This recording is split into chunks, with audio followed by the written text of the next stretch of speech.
तो नमस्कार दोस्तों, आपका स्वागत है आपके अपने चैनल वी मेक करियर में। और आज हम पढ़ेंगे यूपीडीएलएड 2021 बैच के प्रथम सेमेस्टर के हिंदी के चैप्टर 2 को, जिसका नाम है लिपि। इसमें हमें लिपि के बारे में पढ़ना है। लिपि की अगर हम बात करें तो सबसे पहली बात कि जो हिंदी भाषा में या किसी भी भाषा में हम जो चीज़ बोलते हैं उसको हम लिखते भी हैं। तो जो भी चीज़ हम बोलते हैं, मैं जैसे कि मैंने बोला हमने जो बोला तो वो ध्वनि हो गई, उसको हमने लिख दिया, ये वर्ण हो गया। तो जब किसी भी ध्वनि को जो भी हम बोलते हैं उसको जब हम लिखते हैं तो लिखने का जो तरीका होता है वही लिपि होता है। लिपि का मतलब क्या? हमने बोला ए तो हमने ए लिख दिया, हमने बोला के तो हमने के लिख दिया। तो ये जो लिखने का तरीका है उसमें हमने क्या लिया? एक संकेत लिया। ए को लिखते हैं ऐसे, ऐसा तो है नहीं ए को हम ऐसे लिख देंगे, तो ये नहीं लिख सकते ना। हम ए को ए लिखेंगे, यानी निश्चित संकेत है। हमें लिखना है रे तो हम ऐसे लिखेंगे, निश्चित संकेत है रे को। अब इसका मतलब ये नहीं लिख देंगे हम। तो कहने का मतलब ये है कि जब किसी भाषा को किन्हीं संकेतों में हम लिखते हैं तो वह संकेत, वे मात्राएं ही लिपि कहलाता है। यानी लिखने का तरीका जो होता है वो लिपि कहलाता है। जैसे कि हमने लिखना है ए, हमने बोला ऐसे लिख दिया, हमने बोला के, हमने के ऐसे लिख दिया। तो ये जो तरीका है ये भी एक लिपि है भाई।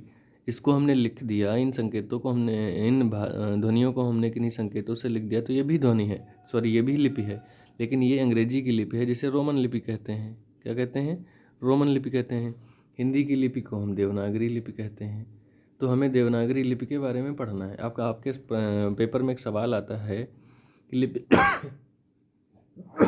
सॉरी लिपि किसे कहते हैं?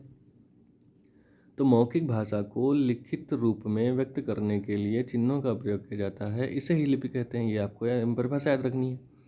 लिपि किसी भाषा की लगभग सभी ध्वनियों को प्रतीक रूप में प्रस्तुत करती है। इसके माध्यम से मनुष्य बिना प्रत्यक्ष संपर्क में आए, बिना सीधे सीधे संपर्क में आए हुए अपने संदेशों का आदान प्रदान कर सकता है। कुछ लिपियाँ निम्नलिखित हैं, जैसे देवनागरी लिपि। तो भैया देवनागरी लिपि हिंदी की लिपि होती है, यही हमें पढ़नी है। लेकिन साथ साथ में उर्दू की भी होती है, संस्कृत, मराठी, नेपाली भी होती है, लेकिन खासकर ये हिंदी के लिए जानी जाती है। वैसे ब्राह्मी लिपि भी होती है। ब्राह्मी लिपि का मतलब प्राचीन काल में संस्कृत और पाली की लिपि थी। गुरुमुखी पंजाबी की लिपि है, तमिल की लिपि है तमिल लिपि, गुजराती की गुजराती, बंगला की बांग्ली, जापान की कानो लिपि। तो कुल मिलाकर के ये लिपियां हैं, और आपको जो पढ़ना है वो खास कर देवनागरी लिपि पढ़नी है हिंदी की। उसके बाद आगे बढ़ें अगर हम, तो चित्रलिपियाँ कुछ होती हैं। चित्रलिपियाँ का मतलब जिसमें चीज़ें चित्रों के रूप में दिखाई जाती हैं। तो प्राचीन मिस्री लिपि, प्राचीन मिस्र की चीज़ों को दिखाया गया है। चीनी लिपि में प्राचीन चीन की चीज़ों को, मंदारिन, कैंटोनी दिखाया गया है। कांजी लिपि में जापान की चीज़ों को दिखाया गया है, जो कि चित्रों के रूप में दिखाया गया है। जो हमारी भाषा का संबंध है वो देवनागरी लिपि से है, यानी कि हमारी भाषा हिंदी, हिंदी का संबंध देवनागरी लिपि से है। अतः हम यहाँ केवल देवनागरी लिपि का अध्ययन करेंगे। अब एक सवाल आता है, देवनागरी लिपि का अर्थ क्या है, उससे आप क्या समझते हैं, उसकी परिभाषा दीजिए। तो भैया हिंदी वर्णमाला की लिपि देवनागरी है, इसी को कभी कभी नागरी लिपि भी कहा जाता है। देवनागरी लिपि का विकास ब्राह्मी लिपि से हुआ, ये चीज़ें आपको याद रखनी है। उसके बाद अगर हम आगे बढ़ें तो हमारी वर्णमाला संसार की सबसे विकसित वर्णमाला है और लिपि मानी जाती है। सबसे विकसित वर्णमाला है, सबसे विकसित लिपि मानी जाती है। वर्णमाला तो आपको पता है वैज्ञानिक है हमारी, क्योंकि इसमें नए नए चिन्ह और ध्वनियाँ बना लिए गए हैं। संस्कृत की लिपि भी देवनागरी है, इसका विकास ब्राह्मी लिपि से हुआ। यानी संस्कृत की मूल लिपि जो है वह ब्राह्मी है, लेकिन विकसित लिपि जो है संस्कृत की वो देवनागरी है। यानी शुरुआत में संस्कृत ब्राह्मी लिपि में ही लिखी जाती थी। ब्राह्मी लिपि का विकास कैसे कैसे हुआ? तो ब्राह्मी लिपि हुई, फिर गुप्त लिपि हुई, फिर कुटिल लिपि हुई, फिर प्राचीन नागरी हुई, फिर देवनागरी हो गई। इस तरीके से ब्राह्मी से देवनागरी बन गई, ये कहना है इनका। अब डॉक्टर देवेंद्र कुमार शास्त्री जी के अनुसार, इन्होंने, डॉक्टर देवेंद्र कुमार शास्त्री एक महान व्यक्तित्व रहे हैं, उनके हिसाब से लिपि की परिभाषा क्या है? तो उन्होंने कहा, विश्व की आधुनिक सभी लिपियों में देवनागरी लिपि का स्थान सर्वश्रेष्ठ है, क्योंकि यह संसार की लिपियों में सबसे अधिक वैज्ञानिक है, ऐसा इनका कहना है। उसके बाद आगे बात करें जॉन क्राइस्ट के अनुसार, तो जॉन क्राइस्ट एक महान व्यक्तित्व रहे हैं, जिन्होंने कहा देवनागरी हिंदुओं की सम्मानित लिपि है। देवनागरी हिंदुओं की सम्मानित लिपि है, और मैं कह सकता हूँ कि मानव के मस्तिष्क से निकली हुई वर्णमालाओं में यह सबसे अधिक पूर्ण वर्णमाला। यहाँ हिंदुओं का मतलब हिंद से है। देवनागरी लिपि की विशेषताएं, अब देवनागरी लिपि की विशेषताएं भी पूछी गई हैं। देखिए 2 सवाल पूछे गए हैं अभी तक। एक तो लिपि से आप क्या समझते हैं, यानी लिपि का अर्थ क्या है। दूसरा पूछा गया है विशेषताएं। ये 2 सवाल पूछे गए हैं, तो यही आपको खास करके ध्यान भी देने हैं। देवनागरी लिपि की विशेषताएं क्या हैं कि देवनागरी लिपि का प्रत्येक अक्षर उच्चारित होता है, यानी देवनागरी में जो भी आप लिख सकते हैं वो बोल सकते हैं। देवनागरी लिपि के प्रत्येक अक्षर सुंदर हैं, वक्र हैं, यानी सुंदर तरीके से रचे गए। इनकी वर्णमाला का वर्णक्रम वैज्ञानिक है। मैंने आपको पहले बताया हमारी वर्णमाला जो है वो वैज्ञानिक है। यह अत्यंत सरल है। इसकी लिखावट सुगठित है, यानी इसकी लिखावट जो है अच्छे से गठित की गई, गठन किया गया उसका अच्छे से। इस लिपि यानी दिखने में सुंदर लगता है। इस लिपि के लेखन और मुद्रण के अक्षर एक समान है, यानी हम जैसा लिखते हैं वैसा ही प्रिंट भी करते हैं। मुद्रण मतलब प्रिंट करना, तो जैसा हम लिखते हैं वैसे हम प्रिंट करते हैं। उसके बाद बात करें तो इसका प्रयोग व्यापक रूप में किया जाता है, यानी इसका प्रयोग बहुत ही बड़े स्तर पे किया जाता है। तो ये कुछ देवनागरी लिपि की विशेषताएं हैं जो कि आपको याद रखनी चाहिए, पूछा जाता है। उसके बाद अगर हम आगे बढ़ें तो वे अक्षरिक लिपि हमें जाननी नहीं है, लेकिन थोड़ा सा जान लीजिए। इसमें संकेतों को आधार के माध्यम से संकेतों को अक्षर के माध्यम से व्यक्त किया जाता है। तो भैया अक्षर तो हम जानते हैं, कोई भी संकेत, जैसे हमने बोला ए तो हमने ए लिख दिया। तो जो संकेत हैं उनको अक्षर के माध्यम से व्यक्त करते हैं, वर्णों के माध्यम से नहीं।